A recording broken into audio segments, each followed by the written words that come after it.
رجحان پسند ہیں، ترقی کے راستے کی رکاوٹ ہیں۔ ان لوگوں کو انگریزی نہیں آتی، یہ انٹرنیٹ نہیں جانتے، کیسے خوش مزاج لوگ ہیں کہ ٹی وی نہیں دیکھتے، ایسے غیرت مند لوگ ہیں کہ اپنی اماں کو، اپنی بہن کو، اپنی بیوی کو اور اپنی بیٹی کو بغیر برقعے کے باہر نہیں آنے دیتے۔ اذان دینا اور امامت کرنا ان کا کام ہے، ان کی رسائی اور دور صرف مسجد تک ہے، اس کے آگے ان کا دماغ کام نہیں کرتا، ان کی سوچ کام نہیں کرتی۔ یہ لوگ فرقہ پرست ہیں، معمولی بات میں جذبات میں ابھر جاتے ہیں، بھڑک اٹھتے ہیں۔ یہ غریب لوگ ہیں، ان کا کام لوگوں کو لڑانا ہے، فساد برپا کرانا ہے۔ یہ طالب کا وہ نقشہ ہے جو انگریز نے اپنے چیل و چپاٹوں کو بتایا تھا، یہ طالب علم کی وہ شکل و صورت ہے جو آج مسلمانوں کے ذہن میں بیٹھی ہوئی ہے۔ اگر کسی سے کہا جائے کہ آپ اپنے بچوں کو مدرسے میں داخل کرو تو وہی انکار کر دیتا ہے اور کہتا ہے کہ پہلے اسے دنیا کی سمجھ آنے دو، دکان اور کاروبار کا علم آنے دو، تھوڑی بہت انگریزی سیکھنے دو۔ میں اسے مدرسے میں بھیج کر اسے معطل نہیں بنانا چاہتا، بیکار بنانا نہیں چاہتا۔ یہ طالب علم کی وہ شکل و صورت ہے جو انگریز نے بتائی، یہودیوں نے بتائی، امریکہ نے بتائی، جس کا ہمارے مسلمانوں نے بھی اعتبار کر لیا۔ اس لیے آج اسکول اور کالج والے، یونیورسٹی والے طلبہ سے چڑھتے ہیں، ان کو دیکھ کر پریشان ہو جاتے ہیں، ان کی شکل و صورت دیکھ کر تعجب میں پڑ جاتے ہیں۔ آؤ، اگر تمہیں طالب علم کی تاریخ دیکھنی ہے تو تمہیں تھوڑا سا سفر کرنا ہوگا، مکے کی سنگلاخ وادی کی طرف جانا ہوگا۔ اس زمانے میں جب وہاں ایک لا الہ الا اللہ محمد الرسول اللہ کا اعلان کر چکا تھا تو اسی وقت دار بنی ارقم میں پہلا مدرسہ بن چکا تھا۔ اس مدرسے کا طالب علم کون تھا؟ صدیق اکبر تھے، فاروق اعظم تھے، عثمان بن عفان تھے۔ اس مدرسے میں زید بن حارث پڑھتے تھے، اس مدرسے میں بلال حبشی پڑھتے تھے، اس مدرسے میں حضرت حمزہ نے بھی سبق لیا تھا، اس مدرسے میں صحابہ نے اپنے آپ کو تیار کیا تھا۔ پھر لوگوں نے کہا کہ ان لوگوں کو نکال دیا جائے اور مدرسے کو بند کر دیا جائے اور مدرسے پر پابندی لگا دی جائے۔ ابو جہل نے کہا لا تسمعوا لهذا القرآن والغوا فيه لعلكم تغلبون، کہ مدرسہ بند کرو، قرآن نہ سنو اور نہ سننے دو، قرآن نہ پڑھو اور نہ پڑھنے دو، لعلكم تفلحون، تاکہ تم کامیاب ہو جاؤ۔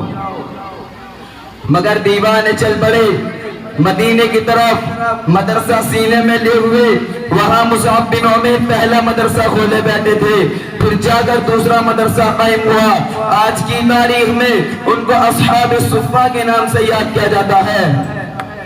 وہاں پڑھانے والے محمد الرسول اللہ تھے، جبرائیل نئے نئے سبق لایا کرتے تھے، سبق پوچھا بھی کرتے تھے اور شاگردوں کو پڑھنے کا طریقہ بھی بتایا کرتے تھے اور استاد سے پڑھنے کا طریقہ بھی سیکھتے تھے۔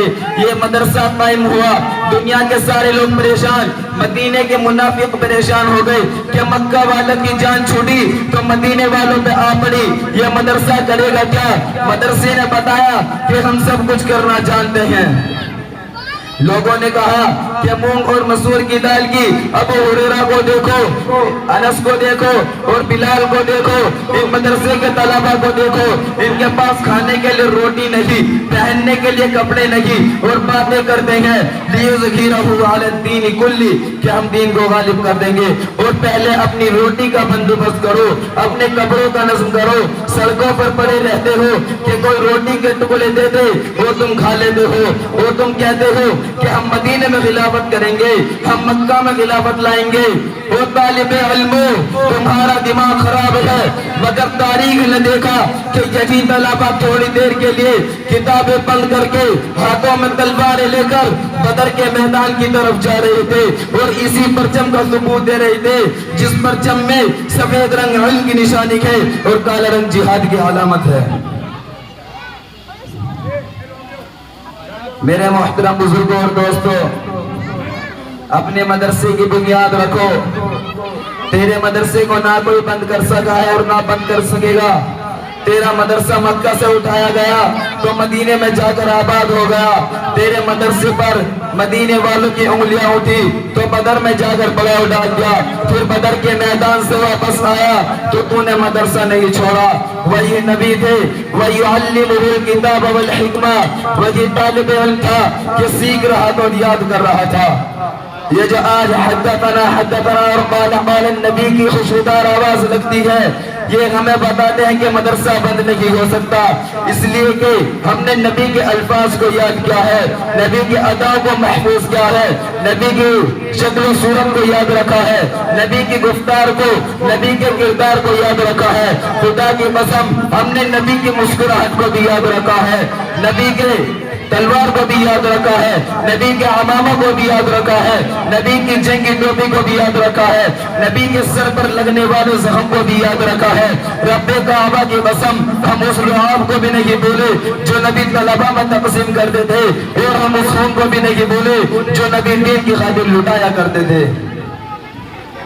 دنیا والوں، تم اس دین طالب علم کی نظیر و مثال نہیں لگا سکو گے۔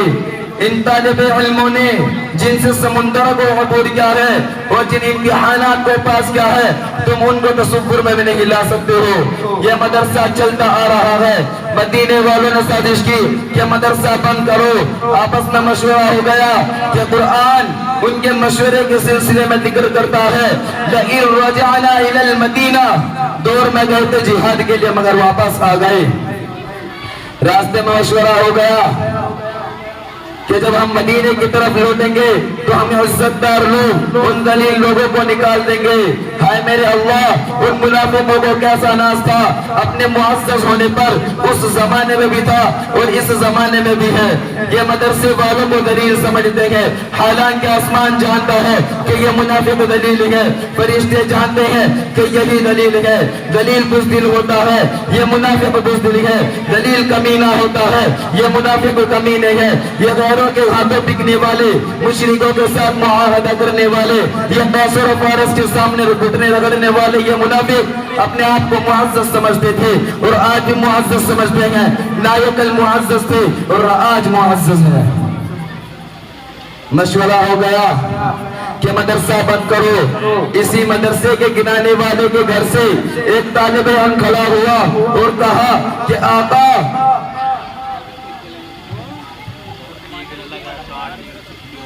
اسی مدرسے کے گرانے والے کے گھر سے ایک طالب علم کھڑا ہوا اور کہا آقا حکم دیجئے گردن اڑا دو اس منافق کی، مدرسوں کی حفاظت کے لیے خدا فرعون کے گھر منہ سے کھڑا کرتا ہے، ہوتا ہے کہ نہیں ہوتا، ایسا مازمہ ہوا کہ نہیں ہوا۔ طالب علم یاد کر، تو اس زمانے میں طالب علم تھا، تجھے نبی پڑھایا کرتے تھے، صحابہ ایک دوسرے کو پڑھایا کرتے تھے، تو وہاں پڑھا کرتا تھا، مگر تو مخلوق خدا سے غافل لگی ہوا، تو جہاد سے غافل لگی ہوا۔ وہ طالب علم یاد کر، تو نے یہ معرکہ بدر لڑا تھا، تو نے یہ احد لڑا تھا، تو نے یہ خندق ہوتی تھی، تو نے یہ خود خندق کے اندر اپنے نبی کے پیٹ پر پتھر باندھ کر روم و فارس کو فتح کا اعلان کرتے سنا تھا۔ وہ طالب علم، تیری غیرت کا یہ نشان تھا کہ تو اپنے استاد کے ساتھ عمرہ کرنے جا رہا تھا کہ عمرہ کریں گے، کہ راستے میں جا کر ایک طالب علم گم ہو گیا، ایک مسلمان گم ہو گیا، تیرا ایک ساتھی گم ہو گیا، کافروں نے اسے گرفتار کر لیا، گرفتاری کی خبر ملی۔ اور طالب علم یاد کر، پھر تیرا مدرسہ کہاں سجا تھا؟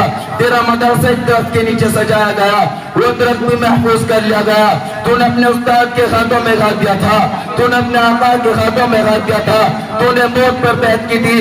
وہ طالب علم جب موت پر بیعت کر رہا تھا تو پورا مکہ لرز رہا تھا اور آسمان سے یہ صدائی آ رہی تھی، اِنَّا فَتَحْنَا لَكَ فَتْحًا مُبِينًا، فتح آج اتر چکی ہے زمین پر۔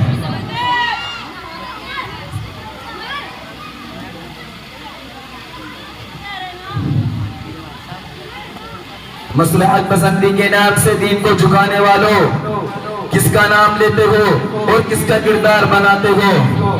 دنیا والوں دیکھو، امام ابو حنیفہ ایسا پیغام دے کر گئے ہیں کہ آج ان کے ماننے والے سر کٹوا تو لیتے ہیں مگر سر جھکاتے نہیں۔ پھر ہمارے استاد امام احمد بن حنبل کو دیکھو کہ کوڑے کھا رہے ہیں، کوڑے کھا کر بھی دین نہیں بدلا، جسم لہو لہان گئے، زخمی گئے، مگر امام احمد ابن حنبل وہاں استقامت اختیار کرتے ہیں۔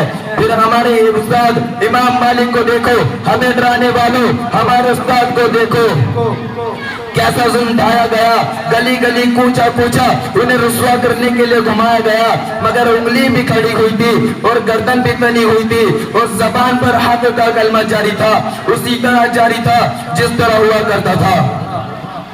تم لوگ مدرسے کو کھیل سمجھ بیٹھے ہو، مدرسے کی تاریخ سے تم واقف نہیں ہو، مدرسے کے انداز سے تم واقف نہیں ہو، مدرسے کے کردار سے تم واقف نہیں ہو۔ ارے افسوس تو یہ ہے کہ ہمارا آج کا طالب علم بھائی آج اپنے مدرسے کے کردار سے واقف نہیں، اس کی تاریخ سے واقف نہیں۔ پوری تاریخ کو چھوڑ کر ہم ہندوستان کی تاریخ کو آپ کے سامنے پیش کر دیں گے۔ انگریز منحوس نے اس ملک میں یہ ظلم و ستم اٹھائے، کس نے آواز اٹھائی تھی؟ آج اپنی جاگیرداری پر فخر کرنے والے تمہارے آبا و اجداد انگریز کے گھوڑے کی دم صاف کیا کرتے تھے۔ ہمارے علماء درخت پر لٹکائے گئے، ان کی کھالیں نوچی گئی تھی، تم نے انگریز کو آتے وقت بھی سلام کیا تھا اور جاتے وقت بھی سلام کیا تھا؟ کیا بات کرتے ہو؟ ان علماء کی استقامت کو یاد کرو، ہندوستان کے علماء کی تعریف کرو، رونگٹے کھڑے ہو جاتے ہیں۔ اللہ نے کس مٹی سے ان عظیم بزرگوں کو پیدا کیا تھا؟ ایک لاش پر دوسری لاش گرتی تھی، ایک درخت کے بعد دوسرے درخت پر لاشیں لٹکائی جاتی تھی۔ انگریز نے کہا کہ ان علماء کو ختم کر دیا جائے گا، ان مدرسوں کو ختم کر دیا جائے گا۔ مولانا قاسم نانوتوی نے کہا کہ انار کے درخت کے نیچے شاخ پھیلے گی، ایک ایسا مدرسہ کھلے گا جس کی ترقی ساری دنیا اپنی آنکھوں سے دیکھے گی۔ دیوبند مدرسہ کھل گیا، وہ کسی جہادی تنظیم کا نام نہیں تھا، کسی دہشت گرد گروہ کا نام نہیں تھا۔ ارے انگریز کیسے پابندی لگاتا؟ ایک تعلیمی ادارہ تھا، مگر قرآن پڑھایا جا رہا تھا، نبی کی حدیث پڑھائی جا رہی تھی۔ اسی پہ میں اپنی تقریر ختم کرتا ہوں۔ وآخر دعوانا ان الحمد للہ رب العالمین۔ ماشاءاللہ، جزاکہم اللہ احسن الجزا۔